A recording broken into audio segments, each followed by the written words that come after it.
He made his name as a stylist in English, although he was unable to speak a word of the language before he was 19.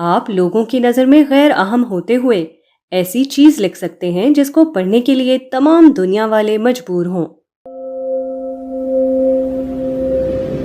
کام کا شوق۔ ایک تعلیم یافتہ شخص ایک مصروف ادارے میں ہمہ وقتی ملازم تھے۔ اسی کے ساتھ وہ ایک انگریزی اخبار میں سب ایڈیٹر تھے۔ وہ مذکورہ ملازمت کی ذمہ داریاں پوری طرح نبھاتے تھے اور اسی کے ساتھ اخبار کی ادارتی ذمہ داریاں بھی۔ کسی شخص نے ان سے پوچھا، آپ اتنا زیادہ کام کرتے ہیں، آپ کو وقت کیسے ملتا ہے؟ انہوں نے جواب دیا، وقت کوئی چیز نہیں، یہ صرف دلچسپیوں کی کارگزاری ہے۔ یہ ایک حقیقت ہے کہ کسی کام کی تکمیل کے لیے اصل اہمیت وقت کی نہیں، اصل اہمیت دلچسپی کی ہے۔ یہ آدمی کی دلچسپی ہے جو اس سے کسی کام کو پورا کرا دیتی ہے۔ واقعی لگن اور شوق ہو تو کم وقت میں آدمی بہت سا کام کر لے گا، اور اگر شوق اور لگن نہ ہو تو زیادہ وقت بھی اس کے لیے تھوڑا بن جائے گا۔ ایک شخص کے پاس ملک کے باہر سے ایک پیشکش آئی۔ وقت صرف 3 ہفتے کا تھا، جبکہ اس کے پاس ابھی تک پاسپورٹ بھی نہیں تھا۔ موجودہ زمانے میں بیرونی سفر کے لیے بہت سے قانونی تقاضے پورے کرنے ہوتے ہیں۔ بظاہر وقت پر سفر کرنا انتہائی دشوار تھا، مگر اس نے رات دن ایک کر کے سارا کام پورا کر لیا اور ٹھیک تاریخ پر وہ ہوائی جہاز پر بیٹھ کر مطلوبہ ملک کو پرواز کر رہا تھا۔ دوسری طرف اسی قسم کا موقع ایک اور شخص کے لیے پیدا ہوا۔ وہ شہر سے دور دیہات میں تھا۔ اس نے اپنے ایک رشتہ دار کو جو شہر میں رہتے تھے خط لکھا کہ میرے لیے شہر میں آنا مشکل ہے، آپ میرا یہ کام کرا دیجئے اور اس سلسلے میں جو پیسہ خرچ ہوگا وہ سب میرے ذمے ہوگا۔ رشتہ دار نے جواب دیا کہ اچھا، میں کوشش کروں گا۔ مذکورہ شخص ان کے اطمینان پر رہ گیا۔ اس کے پاس پورے 2 مہینے کا وقت تھا، مگر اس کا کوئی کام نہیں ہوا اور وہ باہر نہ جا سکا۔ آخر میں مذکورہ رشتہ دار کا پیغام ملا کہ فلاں وجہ پیش آ گئی تھی جس کی وجہ سے میں تمہارا کام نہ کرا سکا۔ یہ زبانی پیغام تاخیر سے اس وقت پہنچا جبکہ وقت گزر چکا تھا۔ پہلے شخص نے اپنا کام سمجھ کر دلچسپی لی تو اس نے کم وقت کے باوجود کام کو پورا کر لیا۔ دوسرے شخص نے اپنے کام کی طرح دلچسپی نہیں لی، اس لیے معمولی باتیں اس کے لیے عذر بن گئیں اور زیادہ وقت کے باوجود وہ کام کو انجام نہ دے سکا۔ آدمی کو جب کام کا شوق ہو تو اس کی عقل کے دروازے کھل جاتے ہیں۔ مقصد کو حاصل کرنے کی تڑپ اس کی قوت عمل کو بڑھا دیتی ہے۔ وہ اس کی خاطر ہر قربانی کے لیے تیار ہو جاتا ہے۔ نتیجہ یہ ہوتا ہے کہ وہ دنوں میں وہ کام کر لیتا ہے جس کو دوسرا شخص ہفتوں اور مہینوں میں بھی نہ کر سکے۔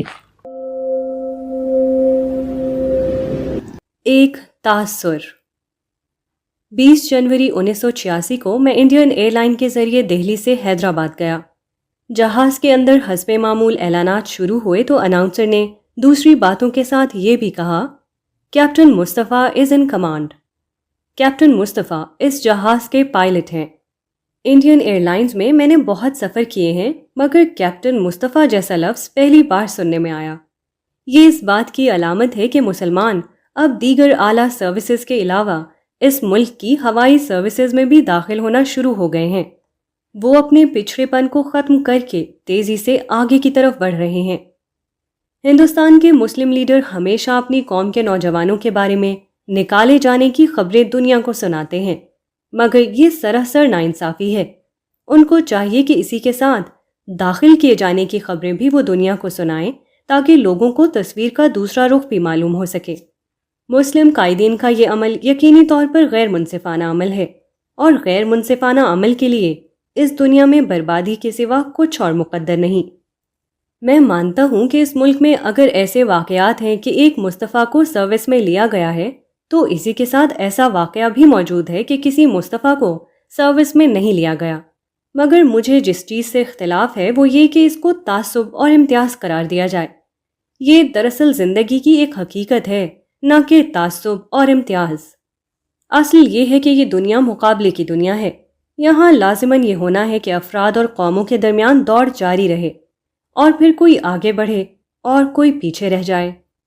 چڑیا گھر میں جو جانور ہوتے ہیں وہ کچھ دن کے بعد سست پڑ جاتے ہیں، چنانچہ ان کے کٹہرے میں وقتی طور پر ان کے دشمن جانور ڈالے جاتے ہیں تاکہ ان کے لیے دوڑنے اور بھاگنے کا ماحول پیدا کیا جائے۔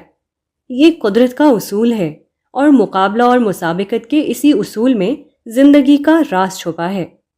ایک واقعے کو قومی تعصب کہیں تو صرف شکایت کا ذہن بنتا ہے، اسی واقعے کو قومی مسابقت کہیے تو عمل کا جذبہ بیدار ہونے لگے گا۔ ایک وراثت یہ بھی ہے۔ کریم بخش سیدھے سادے دیندار آدمی تھے، گاؤں کی معمولی آمدنی پر گزر کر لیتے۔ 65 سال کی عمر میں وہ 4 بچے چھوڑ کر مرے تو ان کے لیے انہوں نے کوئی قابل ذکر جائیداد نہیں چھوڑی تھی۔ ان کے انتقال کے بعد ان کے بڑے صاحبزادے رحیم بخش شہر چلے آئے تاکہ اپنے لیے کمائی کی کوئی صورت کر سکیں۔ شہر میں انہوں نے مختصر سرمائے کے ساتھ ایک کاروبار شروع کر دیا۔ رحیم بخش کے والد نے ان کے لیے کوئی مادی وراثت نہیں چھوڑی تھی، مگر قناعت اور سادگی اور کسی سے لڑے بھڑے بغیر اپنا کام کرنے کی وراثت چھوڑی تھی۔ یہ وراثت رحیم بخش کے لیے بے حد مفید ثابت ہوئی۔ ان کی سادگی اور قناعت کا نتیجہ یہ ہوا کہ معمولی آمدنی کے باوجود وہ مسلسل ترقی کرنے لگے۔ ان کا لڑائی بھڑائی سے بچنے کا مزاج ان کے لیے مزید معاون ثابت ہوا۔ ہر ایک ان سے خوش تھا، ہر ایک سے ان کو تعاون مل رہا تھا۔ ان کی ترقی کی رفتار اگرچہ سست تھی، مگر وہ ایک دن رکے بغیر جاری رہی۔ رحیم بخش کا کاروبار اگرچہ معمولی تھا، مگر ان کی شرافت، ان کی بے غرضی اور ان کی ایمانداری نے ان کو اپنے ماحول میں اتنی عزت دے رکھی تھی جیسے کہ وہ کوئی بڑی حیثیت کے آدمی ہوں۔ ان کے پاس سرمایہ بہت کم تھا، مگر لین دین میں صفائی اور وعدے کا پکا ہونے کا نتیجہ یہ ہوا کہ بازار میں بڑے بڑے تھوک بیوپاری ان سے کہتے کہ میاں جی جتنا چاہے مال لے جاؤ، پیسے کی پرواہ نہ کرو، پیسے بعد کو آ جائیں گے۔ بعض اوقات ایسا بھی ہوا کہ کسی سے جھگڑے کی نوبت آ گئی، مگر انہوں نے خود ہی اپنے کو چپ کر لیا۔ وہ شریر آدمی کے خلاف کوئی جوابی کارروائی نہ کرتے، بلکہ خاموشی سے اپنے کاروبار میں لگ جاتے اور اس کے حق میں دعا کرتے رہتے۔ جب بھی ان کے دل میں شیطان کوئی بدمعاملگی کا جذبہ ڈالتا تو ان کے والد کا معصوم چہرہ ان کے سامنے آ کر کھڑا ہو جاتا۔ ان کو ایسا محسوس ہوتا کہ اگر میں نے کوئی غلط معاملہ کیا یا کسی سے جھگڑا فساد کیا تو میرے باپ کی روح قبر میں تڑپ اٹھے گی۔ یہ خیال فوراً ان کے جذبات کو دبا دیتا۔ وہ دوبارہ اسی تعمیری راستے پر چل پڑتے جس میں انہیں ان کے باپ نے چھوڑا تھا۔ ان کا کاروبار بڑھا تو ان کو مزید معاون کی ضرورت محسوس ہوئی۔ اب انہوں نے اپنے بھائیوں کو بلانا شروع کیا، یہاں تک کہ چاروں بھائی شہر میں منتقل ہو گئے۔ دھیرے دھیرے ان کے کاروبار کے 4 مستقل شعبے ہو گئے۔ ہر شعبہ ایک ایک بھائی کے سپرد تھا۔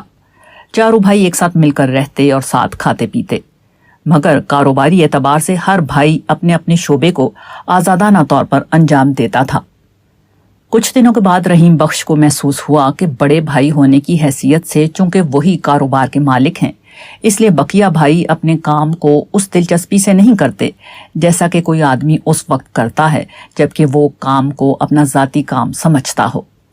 اب رحیم بخش کے لیے 2 صورتوں میں سے کسی ایک کو انتخاب کرنے کا سوال تھا، یا تو کاروبار کو اپنے قبضے میں لے کر بقیہ تینوں بھائیوں کو اس سے الگ کر دیں اور اس کے نتیجے میں ہمیشہ کے لیے بھائیوں کی دشمنی خریدیں، دوسرے یہ کہ معاملات کو اسی طرح چلنے دیں یہاں تک کہ بالآخر وہی ہو جو عام طور پر مشترکہ کاروبار میں ہوتا ہے، یعنی باہمی شکایت اور اس کے بعد تلخ یادوں کے ساتھ کاروبار کی تقسیم۔ رحیم بخش نے چند دن سوچا اور اس کے بعد سب بھائیوں کو جمع کر کے ساری بات صاف صاف ان کے سامنے رکھ دی۔ انہوں نے کہا کہ خدا کے فضل سے ابھی کوئی بات بگڑی نہیں ہے۔ بہترین بات یہ ہے کہ چاروں بھائی ایک ایک کاروبار کو لے لیں اور ہر ایک ذاتی طور پر اپنا کاروبار چلائے۔ اس طرح ہمارے والد کی روح کو سکون پہنچے گا اور مجھے یقین ہے کہ اس میں ہر ایک کے لیے زیادہ برکت ہوگی۔ تینوں بھائیوں نے کہا کہ ہم تو سراپا آپ کے احسان مند ہیں، اس لیے آپ جو بھی فیصلہ کر دیں وہ ہم کو منظور ہے۔ مختصر گفتگو کے بعد طے یہ ہوا کہ قرآن دازی کا طریقہ اختیار کیا جائے۔ چنانچہ اسی وقت قرآن دازی کے ذریعے ہر بھائی کو ایک ایک کاروبار دے دیا گیا۔ اب چاروں بھائی اپنے اپنے کاروبار میں لگے ہوئے ہیں۔ ہر ایک اپنے بچوں کو لے کر اپنے اپنے کام میں صبح سے شام تک محنت کرتا ہے۔ چاروں کے درمیان پہلے سے بھی زیادہ اچھے تعلقات ہیں۔ ہر ایک دوسرے کی مدد کے لیے ہر وقت تیار رہتا ہے۔ چاروں نے الگ الگ اپنے مکانات بنا لیے ہیں، مگر رحیم بخش اب بھی اسی طرح سب کے بڑے بھائی ہیں جیسے وہ پہلے بڑے بھائی تھے۔ ایک بھائی جو بات کہہ دے اس کو دوسرا بھائی کبھی نہیں ٹالتا۔ ایک گھر میں کوئی ضرورت پیش آ جائے تو چاروں گھروں کی عورتیں اور بچے مل کر اس کو اس طرح کرتے ہیں جیسے وہ ہر ایک کا اپنا کام ہو۔ اکثر باپ یہ سمجھتے ہیں کہ اپنی اولاد کے لیے سب سے بڑی وراثت یہ ہے کہ وہ ان کے لیے مال اور جائیداد چھوڑ کر اس دنیا سے جائیں، مگر حقیقت یہ ہے کہ سب سے زیادہ خوش نصیب اولاد وہ ہے جس کے باپ نے اس کے لیے بااصول زندگی کی وراثت چھوڑی ہو۔ وہ اپنی اولاد کو یہ سبق دے کر دنیا سے گیا ہو کہ اپنی محنت پر بھروسہ کرو، لوگوں سے الجھے بغیر اپنا کام کرو، اپنے واجبی حق پر قناعت کرو، حال کے فائدوں سے زیادہ مستقبل کے امکانات پر نظر رکھو، خوش خیالیوں میں گم ہونے کے بجائے حقیقت پسندی کا طریقہ اختیار کرو۔ مادی وراثت سے زیادہ بڑی چیز اخلاقی وراثت ہے، مگر بہت کم باپ ہیں جو اس حقیقت کو جانتے ہوں۔ اس کو اسکول سے خارج کر دیا گیا تھا۔ پروفیسر ایلبرٹ آئنسٹائن نے 20ویں صدی کی سائنس میں عظیم انقلاب برپا کیا، مگر اس کی زندگی کا آغاز نہایت معمولی تھا۔ 3 سال کی عمر تک وہ بولنا شروع نہ کر سکا۔ بظاہر وہ ایک معمولی باپ کا معمولی بچہ تھا۔ 9 سال کی عمر تک وہ بالکل عام بچہ دکھائی دیتا تھا۔ اسکول کی تعلیم کے زمانے میں ایک بار اس کو اسکول سے خارج کر دیا گیا کیونکہ اس کے استادوں کا خیال تھا کہ اپنی تعلیمی نااہلی کی وجہ سے وہ دوسرے طالب علموں پر برا اثر ڈالتا ہے۔ زیورخ کے پولی ٹیکنیک میں اس کو پہلی بار داخلہ نہ مل سکا کیونکہ آزمائشی امتحان میں اس کے نمبر بہت کم تھے۔ چنانچہ اس نے مزید تیاری کر کے اگلے سال داخلہ لیا۔ اس کے ایک استاد نے اس کے بارے میں کہا تھا، Albert was a lazy dog. 20 سال کی عمر تک ایلبرٹ آئنسٹائن میں کوئی غیر معمولی آثار نظر نہ آتے تھے، مگر اس کے بعد اس نے محنت شروع کی تو وہ اس بلندی تک پہنچا جو موجودہ زمانے میں بمشکل کسی دوسرے سائنسدان کو حاصل ہوئی ہے۔ اسی بنا پر اس کے ایک سوانح نگار نے لکھا ہے، We could take heart that it is not necessary to be a good student to become Einstein۔ ہم کو جاننا چاہیے کہ آئنسٹائن بننے کے لیے یہ ضروری نہیں ہے کہ آدمی طالب علمی کے زمانے میں ممتاز رہا ہو۔ آئنسٹائن نے اپنی پہلی سائنسی کتاب اس وقت شائع کی جبکہ اس کی عمر 26 سال تھی۔ اس کے بعد سے اس کی شہرت بڑھتی ہی چلی گئی۔ آئنسٹائن کی زندگی بالکل سادہ تھی۔ وہ نہایت سادہ غذا کھاتا تھا۔ وہ اکثر آدھی رات تک اپنے کام میں مشغول رہتا تھا۔ اس کو اسرائیل کی صدارت پیش کی گئی تھی مگر اس نے انکار کر دیا۔ اس کا کہنا تھا کہ سیاست انسانیت کا کینسر ہے۔ 1933 میں اس نے ہٹلر کی جرمنی کو چھوڑ دیا تھا۔ ہٹلر کی حکومت نے اعلان کیا کہ جو شخص آئنسٹائن کا سر کاٹ کر لائے گا اس کو 20,000 مارک انعام دیا جائے گا۔ اس زمانے میں یہ رقم بہت زیادہ تھی، مگر آئنسٹائن کی عظمت لوگوں کے دلوں پر اتنی قائم ہو چکی تھی کہ کوئی اس انعام کو حاصل کرنے کی جرات نہ کر سکا۔ تاریخ میں اس طرح کی بہت مثالیں ہیں جو بتاتی ہیں کہ بڑا انسان بننے کے لیے بڑا بچہ پیدا ہونا ضروری نہیں۔ معمولی حیثیت سے آغاز کر کے آدمی بڑی بڑی کامیابیاں حاصل کر سکتا ہے، بشرطے کہ وہ جد و جہد کی شرطوں کو پورا کرے۔ بلکہ وہ لوگ زیادہ خوش قسمت ہیں جن کو مشکل مواقع میں زندگی کا ثبوت دینا پڑے، کیونکہ مشکل حالات عمل کا محرک ہوتے ہیں۔ وہ آدمی کے اندر چھپی ہوئی صلاحیتوں کو بیدار کرتے ہیں۔ نیز زندگی کے بہترین سبق ہمیشہ مشکل حالات میں ملتے ہیں۔ اعلیٰ انسان راحتوں میں نہیں بلکہ مشکلوں میں تیار ہوتا ہے۔ حقیقت یہ ہے کہ خدا کی اس دنیا میں امکانات کی کوئی حد نہیں۔ یہاں کسی کو اپنے عمل کے لیے معمولی آغاز ملے تو اس کو مایوس نہیں ہونا چاہیے۔ معمولی حالات زندگی کا سب سے مضبوط زینہ ہیں۔ تاریخ کی اکثر اعلیٰ ترین کامیابیاں معمولی حالات کے اندر ہی سے برآمد ہوئی ہیں۔ 20 سال بعد 1950 اور 1970 کے درمیان تقریباً 20 سال تک جاپان کا حال یہ تھا کہ وہ صنعتی ٹیکنالوجی کی اعلیٰ قسموں کو مغربی ملکوں سے حاصل کرتا تھا، کبھی ادھار، کبھی مانگ کر اور کبھی خرید کر۔ مگر آج جاپان کی اقتصادیات اپنی ذاتی بنیادوں پر قائم ہیں۔ جاپان اس حیثیت میں ہو گیا ہے کہ وہ نہ صرف اپنی مصنوعات کو بلکہ اپنی صنعتی مہارت کو بھی دوسرے ملکوں میں بھیج سکے۔ صنعت میں اپنی ترقی یافتہ تکنیکی صلاحیت کی بنا پر اس کو یہ موقع مل رہا ہے کہ وہ دوسرے ملکوں کی مدد کر کے ان کی دوستی حاصل کر سکے، مختلف ملکوں کی بڑی بڑی اسکیموں کا ٹھیکہ لے کر ان سے تجارت کرے۔ جاپانی ماہرین آج تھائی لینڈ میں آبپاشی کے جدید منصوبوں کو بروئے کار لا رہے ہیں۔ وہ سنگاپور میں کمپیوٹر پروگرام کی تعلیم دے رہے ہیں۔ وہ جنوبی کوریا اور چین میں فولاد کے کارخانے تعمیر کر رہے ہیں۔ وہ مشرق وسطیٰ میں پیٹرو کیمیکل صنعتیں قائم کر رہے ہیں، وغیرہ۔ جاپانیوں نے ابتداً فولاد بنانا امریکیوں سے سیکھا تھا۔ اب وہ اس ہنر کو مزید ترقی دے کر اس کو خود امریکہ کو برآمد کرنے کے قابل ہو گئے ہیں۔ جاپان جو کسی وقت امریکہ کا شاگرد تھا، اب اس نے کئی چیزوں، خاص طور پر مواصلات یعنی کمیونیکیشن اور الیکٹرانکس میں اتنی ترقی حاصل کر لی ہے کہ امریکہ خود اپنے فوجی اہمیت کے شعبوں میں جاپان کی تکنیکی مدد حاصل کرنے کے لیے جاپان سے معاہدہ کر رہا ہے۔ شاگرد اس قابل ہو گیا ہے کہ اپنے استاد کو سبق دے سکے۔ جاپان کے اس تجربے پر اظہار خیال کرتے ہوئے ایک اخباری مبصر نے لکھا ہے، ٹیکنالوجی کا بہاؤ پہلے جاپان کے اندر تھا، اب اس کا بہاؤ جاپان کے باہر ہے۔ Now the flow is out instead of in۔ Japan 20 سال تک صنعتی مغلوبیت پر راضی رہا۔ اس کا نتیجہ یہ ہوا کہ آج اس کو صنعتی غلبے کا مقام حاصل ہو گیا ہے۔ اگر وہ اول دن سے غلبے پر اصرار کرتا تو اس کے حصے میں صرف یہ آتا کہ اس کی مغلوبیت کبھی ختم نہ ہو۔ ہر پانے کے لیے کچھ کھونا پڑتا ہے، ہر بلندی کے لیے کچھ پستی کو گوارا کرنا ہوتا ہے۔ یہی دنیا کا قانون ہے۔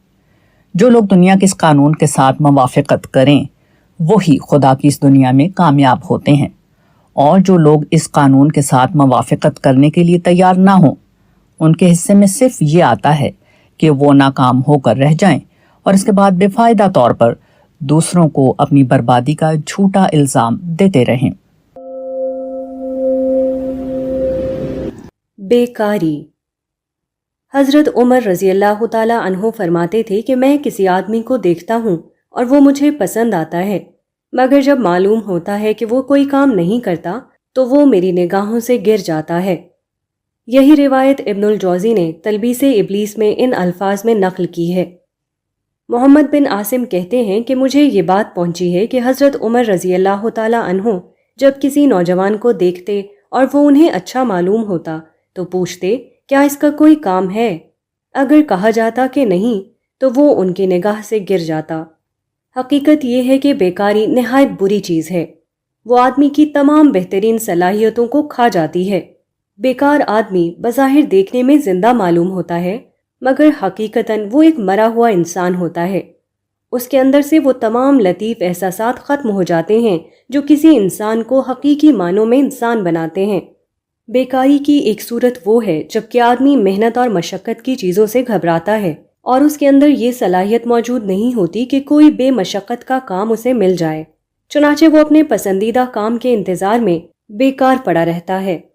دوسری صورت یہ ہے کہ آدمی کو وراثت میں یا کسی اتفاقی سبب سے ایسے ذرائع معاش حاصل ہو جائیں جن کے لیے اس نے کوئی ذاتی کسب نہیں کیا تھا، مثلاً بینک میں جمع شدہ رقم یا جائیداد جس کی آمدنی یا کرایہ اس کو اپنے آپ ہر ماہ ملتا رہے۔ اس قسم کی ہر صورت بیکاری کی صورت ہے اور وہ آدمی کے لیے قاتل ہے، خواہ بظاہر وہ خوش پوش ہو اور چلتا پھرتا نظر آتا ہو۔ ہر آدمی کو چاہیے کہ وہ اپنے لیے کوئی جائز کام اختیار کرے اور صبح شام اپنے آپ کو اس میں مشغول رکھے۔ جس کے پاس کام کی مشغولیت نہیں اس کے پاس زندگی بھی نہیں۔ بیکار آدمی کو آپ کبھی بھی اعلیٰ انسان نہیں پائیں گے۔ بڑی کامیابی۔ انگریزی کے ایک شاعر نے کہا ہے، جس شخص کو دنیا میں بڑا آدمی بننا ہوتا ہے وہ اس وقت کام میں مصروف رہتا ہے جس وقت عام لوگ سو رہے ہوتے ہیں۔ مطلب یہ ہے کہ ایسا آدمی صرف عام وقتوں ہی میں کام نہیں کرتا بلکہ اس وقت بھی کام کرتا ہے جبکہ لوگ اپنے کام سے فارغ ہو کر آرام کر رہے ہوتے ہیں۔ وہ لوگوں سے زیادہ کام کرتا ہے،